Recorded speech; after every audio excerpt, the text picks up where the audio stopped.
So you've lived here your entire life? What makes this town so special to you? Well, where do I even begin? This place has layers of history that most people just walk right past without noticing. That's exactly what I want to capture for my blog.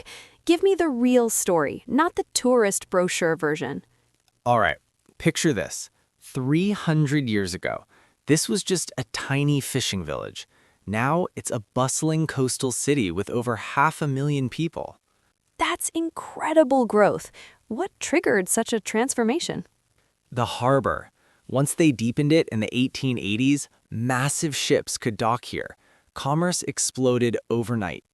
I noticed the old warehouses by the waterfront. Are those from that era? Exactly. They've been converted into art galleries and restaurants now, but you can still see the original brick and iron beams. I love how cities preserve their industrial heritage like that. What about the architecture in the old quarter? Oh, that's my favorite part. Victorian mansions built by shipping magnates, some with these elaborate turrets and stained glass windows. Are any of them open to the public? 3 of them are museums now. The Henderson House has this magnificent grand staircase that'll take your breath away. I'm adding that to my list. What do locals do for fun around here?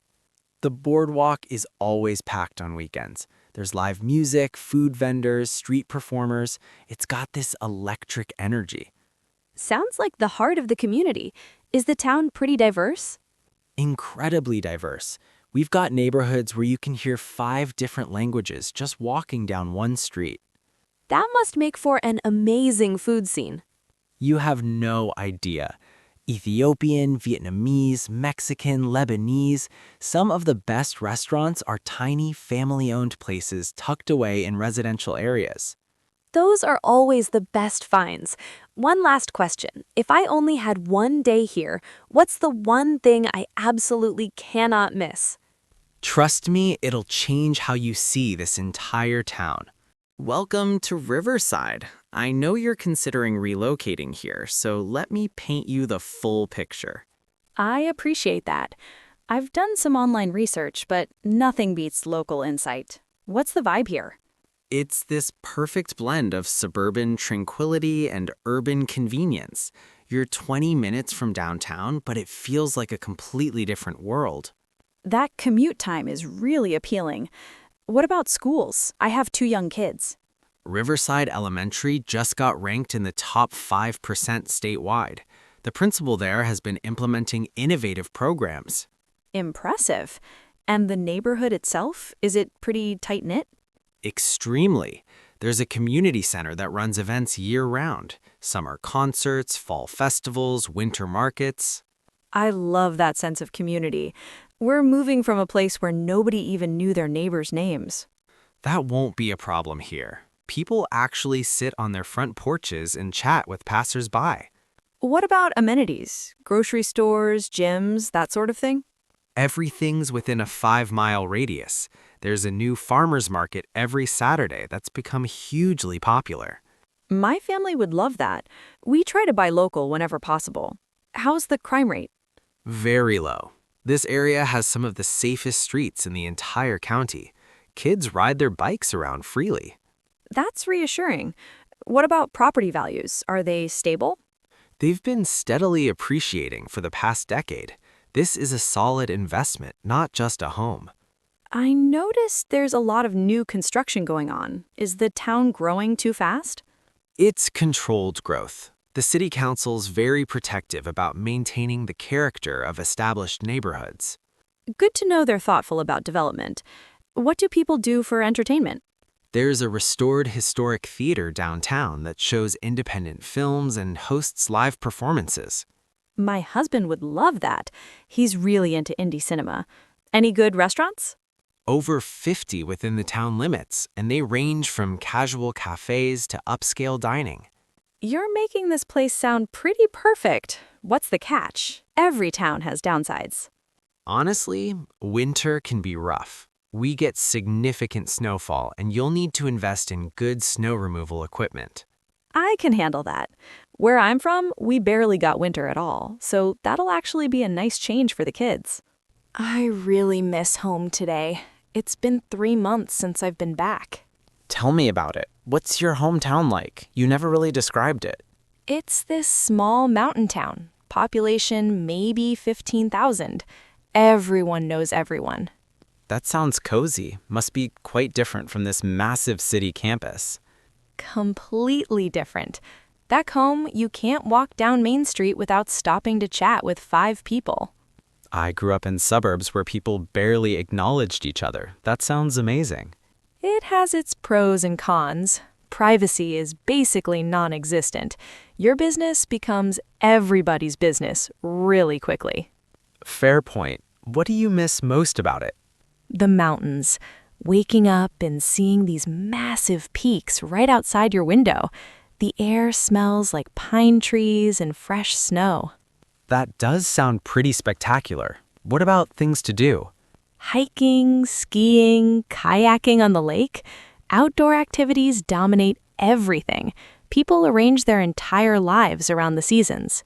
That's so different from here where everything happens indoors. Did you have good restaurants? One Italian place, 2 diners, a Thai restaurant, and a pizza joint. That was literally it. Wow, and I complain when I only have 20 options nearby. Did you feel limited? Sometimes, yeah, but there was something comforting about familiarity. You knew exactly what you were getting. What about jobs and opportunities? That must have been challenging. Most people work in tourism, forestry, or they commute to the bigger city an hour away. Options are definitely limited. Is that why you came here for university? Partly, I wanted more opportunities, but I also wanted to experience something completely different. Are you glad you made the move? Most days, yes, but sometimes I just crave that simplicity, you know? The slower pace, the familiarity. What's the social scene like back home? There's one main bar where everyone hangs out. Friday nights, you'd see your high school teachers, your boss, your ex-boyfriend, all in the same room. That sounds simultaneously wonderful and terrifying. That's exactly it. No anonymity whatsoever. Here, I can disappear into the crowd, which is both liberating and lonely. When are you going back to visit? Thanksgiving break. I literally count the days. I want to breathe that mountain air and see the autumn leaves. First time visiting our city? You've picked a great time of year. Yes, I'm here for a conference, but I have 2 free days to explore. What should I absolutely see? You're in for a treat. This city's been my home for 25 years, on our every corner. Perfect. I love getting local recommendations instead of just following guidebooks. What makes this place unique? The river. Everything revolves around it. We've got bridges from 8 different centuries, all still standing. 8 centuries? That's incredible. Are they all functional? Most of them. The oldest one's pedestrian only now, but it's this gorgeous stone arch covered in ivy. I need to photograph that. What's the vibe of the city overall? It's got this creative energy. Artists, musicians, tech startups all mixed together. Very bohemian, but also surprisingly modern. That sounds like an interesting combination. How big is the population? About 800,000 in the city proper, but the metro area pushes close to 2 million. So substantial, but not overwhelming. What about the food scene? World class. We've got 3 Michelin-starred restaurants, but honestly, the best food's at the street markets. I'm always down for street food. Which market should I hit? Saturday morning at Central Plaza.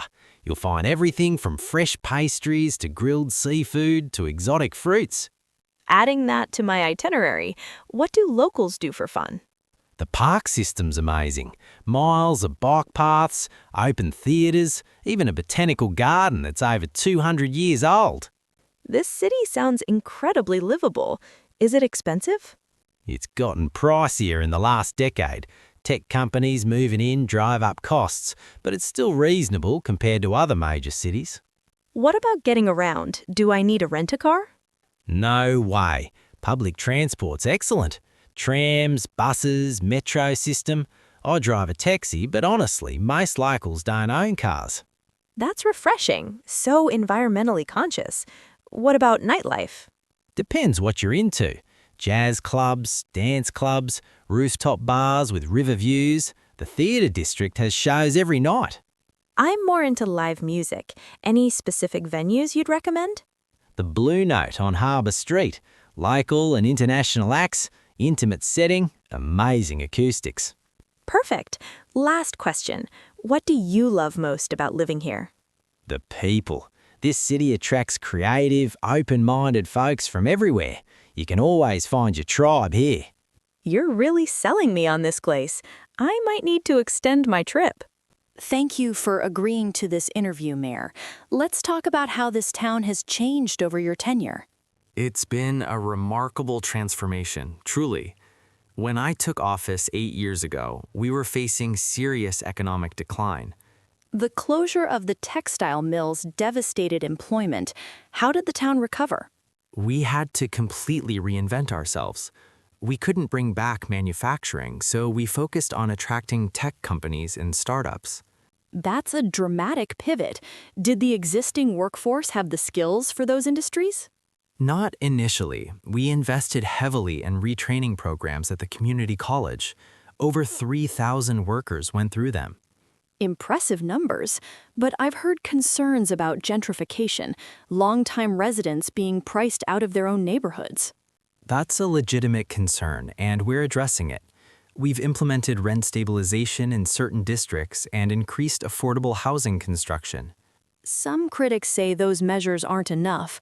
What would you say to families who can no longer afford to live here? I'd say we're doing everything within our legal and budgetary power, but I won't pretend it's perfect. Rapid growth creates tensions.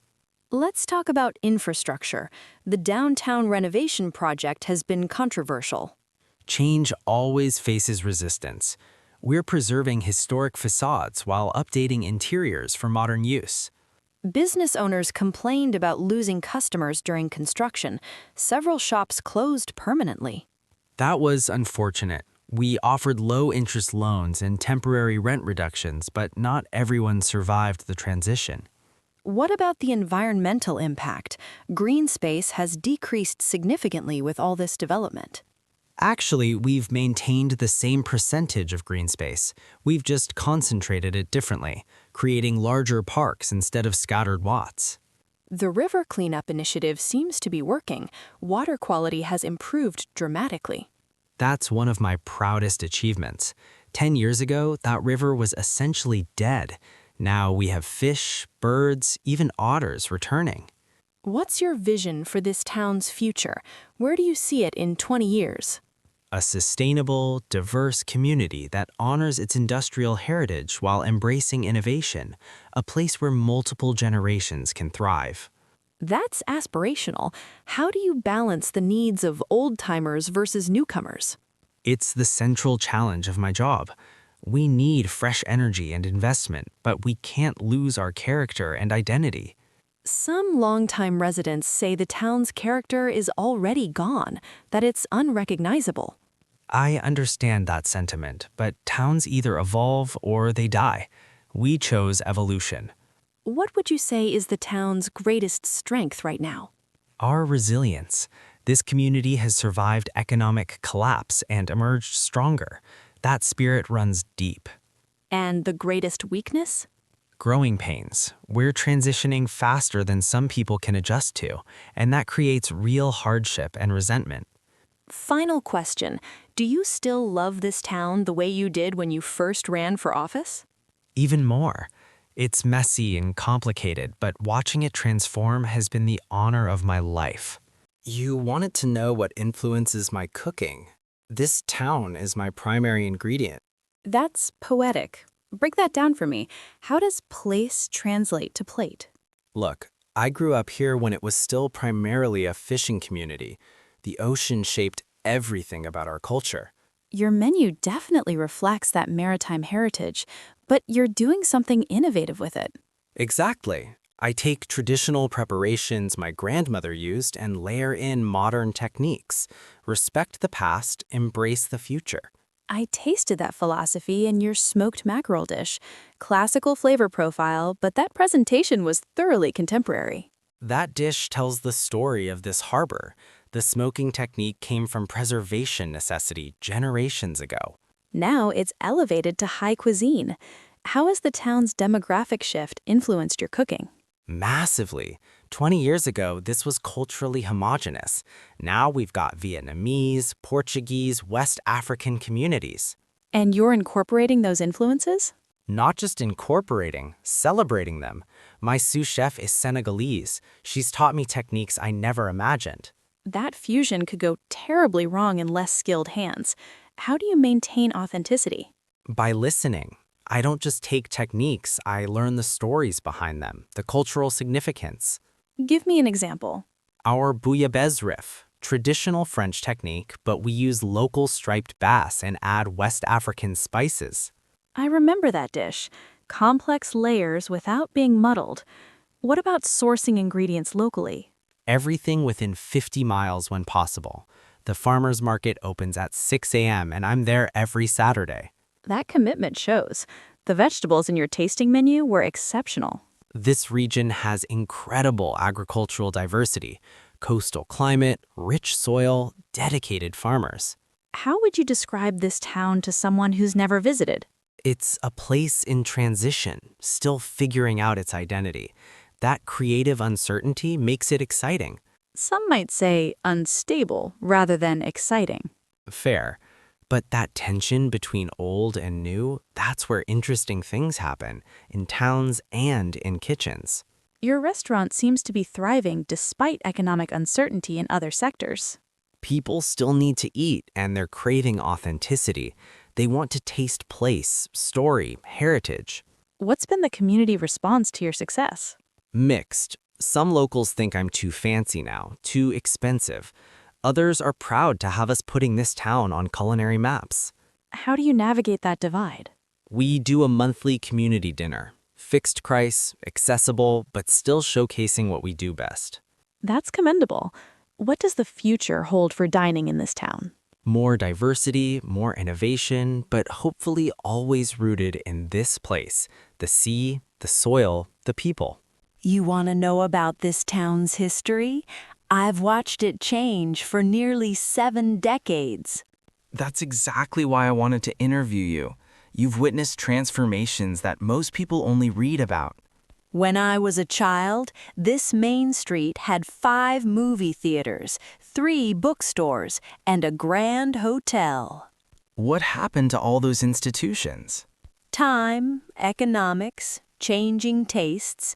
The multiplexes opened at the mall, and those beautiful old theaters became parking lots. That must have been painful to watch. Heartbreaking. The Paramount Theater had this magnificent ceiling mural. Gone. Demolished in 1987 for a bank drive-through. Do you have photographs of these lost landmarks? Boxes of them in the library archives. I've been digitizing them for a local history project. That's invaluable work. What was the community like when you were young? Smaller, more insular. Everybody knew everybody's business, for better and worse. Sunday dinners, church socials, town meetings. Sounds idyllic in some ways. It was also limiting. If you didn't fit the mold, if you were different in any way, this town could feel suffocating. That's an honest assessment. How did you see that change? Gradually, then suddenly, the interstate highway came through in the 60s. That opened everything up. How so? People could commute to bigger cities for work. New families moved in. Different perspectives, different lifestyles. Was there resistance to those changes? Enormous resistance. I remember town meetings that got downright hostile. People feared losing their way of life. Did they lose it? They did, but they gained something too. More diversity, more opportunities, more tolerance. What about the physical landscape? How has that evolved? The town square used to have this magnificent old-growth elm trees. Dutch elm disease killed 'em all in the 70s. That must have changed the whole character of downtown. Completely. We planted new trees, but it took decades for them to mature. The square felt naked for years. What aspects of Old Town life do you miss most? The pace. Nobody rushed. You'd run into friends on the street and talk for an hour. Now everyone's always in their cars, always hurrying. What about aspects you don't miss? The conformity, the judgment, the way people policed each other's behavior and choices. How would you describe this town's identity today? It's still searching for one. We're not quite the small town we were, but not quite a city either. Is that uncomfortable? For some people, yes. For me, it's fascinating. I've learned that places, like people, are always becoming something. What do you hope for this town's future? That we preserve our best qualities, the neighborliness, the beauty, while staying open to growth and change. You've seen so much change. Does anything remain constant? The river. It flows past unchanged, indifferent to human drama. That's oddly comforting. Sarah, I heard you were back in town. How long has it been?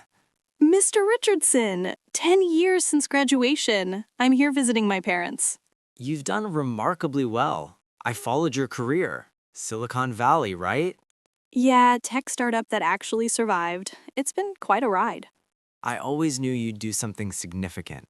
What brings you back besides family? Honestly, curiosity. I wanted to see how much the town has changed. And your verdict? It's strange. Some things are exactly the same. This coffee shop, the park, the high school building. But other things?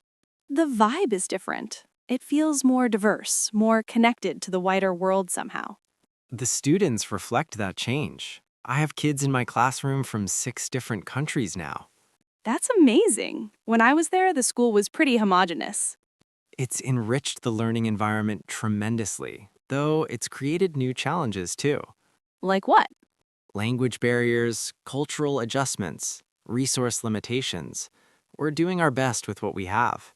Are kids still leaving town after graduation like our generation did? Some do, but increasingly some are staying. There are actually opportunities here now. That's a huge shift. I remember feeling like I had to escape to have any kind of future. You weren't wrong at the time. The economy was struggling, but things have improved significantly. What changed?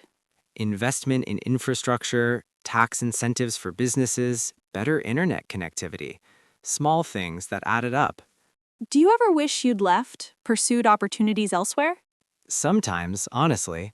But I like being part of this community's evolution, watching students grow and succeed.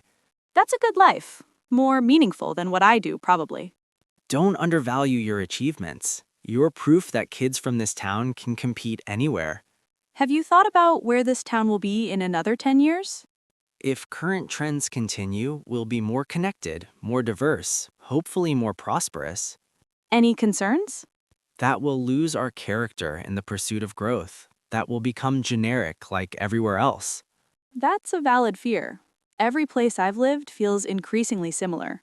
That's why people like you coming back matters. You bring perspective about what makes this place special. I'll be honest, being back has made me nostalgic, maybe even a little homesick. Would you ever consider returning permanently? I don't know. I've built a life elsewhere, but the idea is more appealing than it would have been even 5 years ago. We need to talk about what's happening to our wetlands. Development is destroying critical habitat. I understand your concerns, but we're following all environmental regulations. This project has been thoroughly vetted. Regulations are minimum standards, not best practices. This town has a responsibility to protect its natural resources.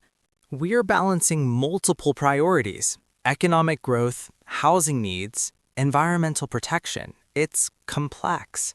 It's only complex if you prioritize short-term profit over long-term sustainability. That's not fair. We've preserved 30% of the development site as conservation land. 30% of a degraded habitat. The most ecologically valuable areas are being bulldozed for luxury condos. Those condos generate tax revenue that funds schools, infrastructure, and yes, even environmental programs. What good is tax revenue if we've destroyed what makes this place worth living in? I grew up here too. I care about this town's character as much as you do. Then help me understand how paving over marshlands aligns with that care. We're not paving over marshlands. The development is on upland areas adjacent to the wetlands. Which disrupts water flow, introduces pollutants, and fragments wildlife corridors. We've designed retention ponds and buffer zones to mitigate those impacts. Mitigation isn't prevention. Once you build, you can't undo it. This is permanent. So is housing shortage. We have families living in overcrowded conditions because we lack affordable housing. Then build affordable housing, not luxury developments marketed to wealthy outsiders. The luxury units subsidize the affordable ones through inclusionary zoning requirements. A handful of affordable units don't justify destroying irreplaceable ecosystem. What's your alternative? How do we accommodate growth without building? Infill development, adaptive reuse of existing structures, higher density in already developed areas. We're doing all of that too, but it's not sufficient to meet demand. Maybe the town shouldn't grow this fast. Maybe we should accept limits. That's unrealistic. People are coming here regardless. We can either plan for it or watch it happen chaotically. I'm not anti-growth. I'm pro-smart growth. Growth that doesn't sacrifice our natural heritage. Can we find common ground? What if we increased the conservation area to 45%? And reduce the building footprint proportionally? That might be possible. I'd need to run new numbers and get council approval. I want this town to thrive too. I just want it to remain recognizable as we grow. You want to know about fishing here? I can tell you stories that'll make your research data come alive. That's exactly why I wanted to speak with you. Numbers only tell part of the story. I've been working these waters for 53 years, seen more changes than I care to count. What's changed most dramatically in your time? The fish. When I started, you'd haul up nets so full you could barely lift them. Now, some days you catch nothing. What do you attribute that decline to? Overfishing, obviously, but also pollution, warming water temperatures, changing currents. Everything's connected. Have you noticed specific species disappearing? Cod used to be our bread and butter, massive schools of them. Haven't seen a decent cod run in 15 years. That matches our scientific data. What about other species? Striped bass are coming back, which is good, but herring are scarce, and they're the foundation of the whole food web. Do other fishermen share your observations? The old-timers do. The younger guys, they don't have the historical perspective. This depleted state is normal to them. That's called shifting baseline syndrome. Each generation accepts a more degraded environment as baseline. That's a fancy term for a sad reality. My grandson thinks current conditions are fine because he's never known better. How has the fishing community here adapted? Some guys switched to lobster and crab, others left fishing entirely. The fleet is maybe a third of what it was. That must have devastated the local economy. Completely transformed it. This town was built on fishing. Now it's built on tourism and tech companies. Do you resent that transformation? Some days I do. This waterfront used to be working docks and processing plants. Now it's boutique hotels and seafood restaurants. Restaurants serving fish caught elsewhere, I imagine. Exactly. The irony isn't lost on me. People come here for authentic seafood that's been flown in from Alaska. What would it take to restore fish populations to historical levels? Decades of restraint, strict catch limits, protected breeding areas, pollution controls, and political will. Do you think that will happen? Honestly, no.